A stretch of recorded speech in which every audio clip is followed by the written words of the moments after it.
Alright, so hopefully you can see my PowerPoint right here. I know it's kind of hard with the whole COVID situation, not being able to, do this face to face or have at least a projector to see the screen, more fully. But we'll do what we can do. And so my topic today for my presentation is euthanasia.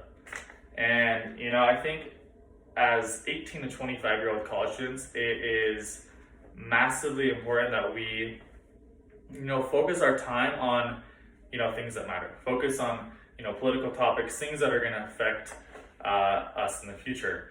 And I think euthanasia is an interesting topic because there's a lot of angles to look at it. And, I'm not here to try and sway you one way or the other. I think it is important that, you find your own opinion and develop that and try and learn more and learn, different opinions, different perspectives of it. And, I just want to give, a couple topics or a couple of viewpoints on why it should be legalized and why it shouldn't. So, what is euthanasia?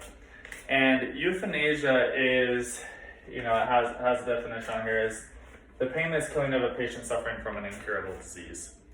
And so, it is legal in, a couple countries, some states, and it's actually only legal in 2 states. And the difference between, voluntary euthanasia and involuntary euthanasia is basically voluntary euthanasia is if, someone has, Alzheimer's or some incurable disease, they'll have, a doctor treat them with some medicine that will ultimately kill them.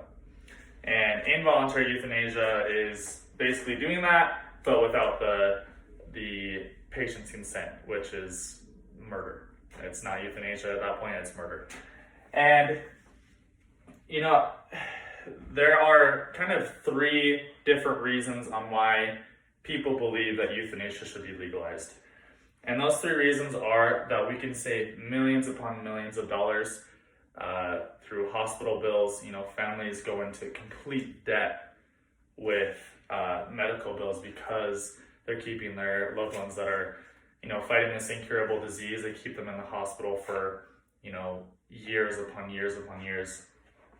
The second is that there's no moral difference between, active euthanasia and passive euthanasia. And I'll get to kind of what the differences are between those later on as well.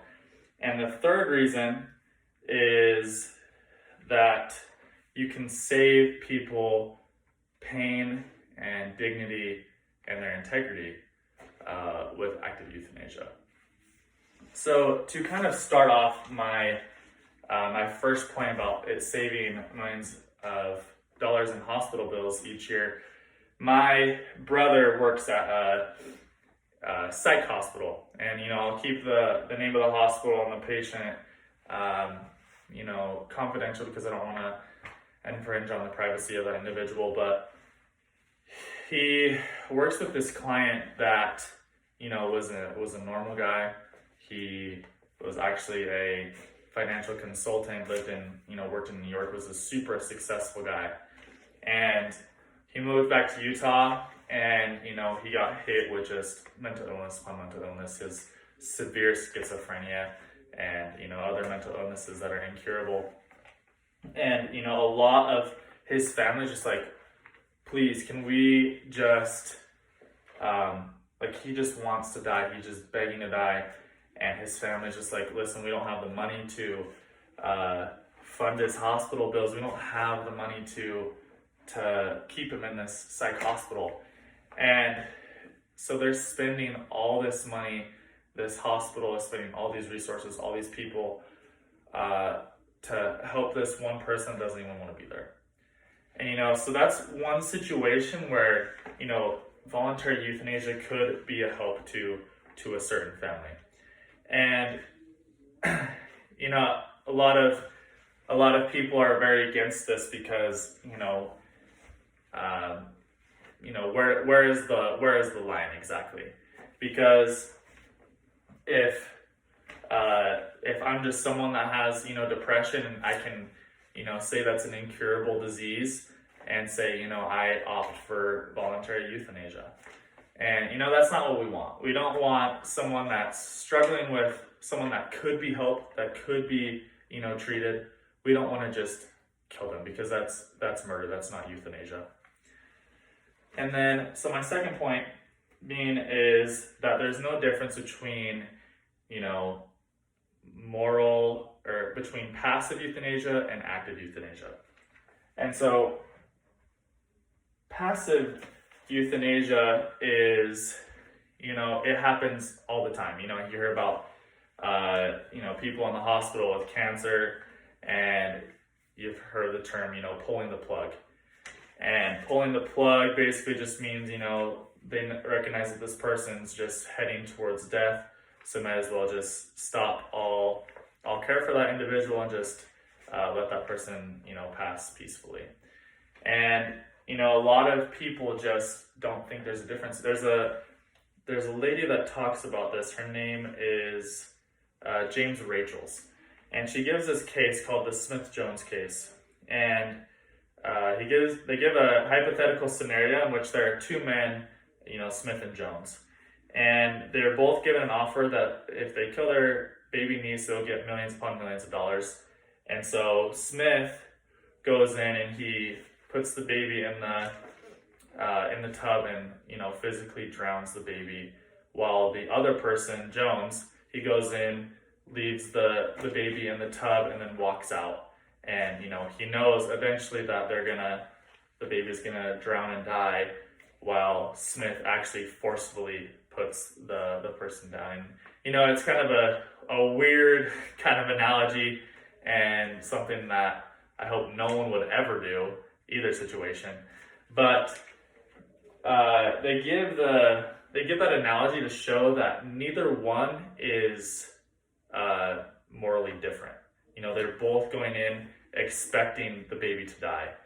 And so they make the argument, like, if we're already doing passive euthanasia, we're already, pulling the plug on these people, what's the difference between that and, sticking a needle in someone's arm and killing them when they're just suffering and, just on their way to death anyways? And then the third point that people bring up for,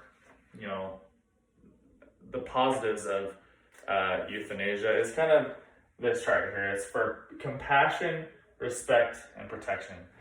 I have my grandma's sister. She currently has severe Alzheimer's, and she, it's really sad to see someone's brain just deteriorate like that. And I think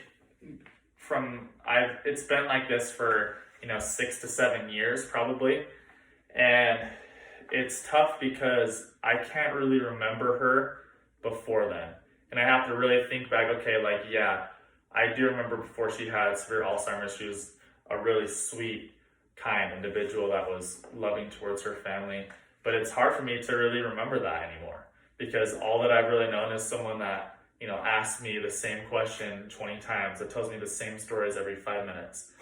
And that's where compassion comes into play with this, is keeping someone alive worth, destroying their reputation, destroying their dignity. And, I think there's a lot of respect. If I was dying and, I knew that my kids would only remember me for being the one that could never remember anything, that really pains me. I don't want my kids to remember me as the person that couldn't remember anything.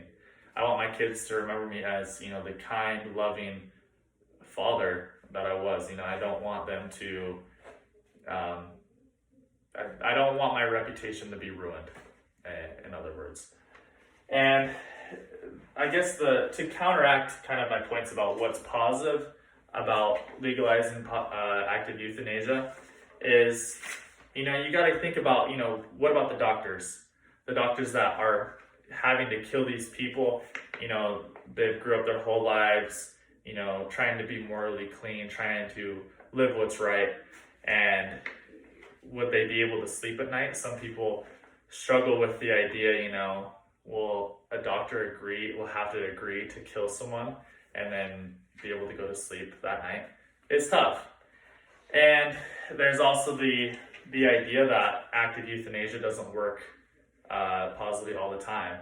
And, they'll spend this money to get the medicine, do the patient care to perform active euthanasia, and then it ends up not working.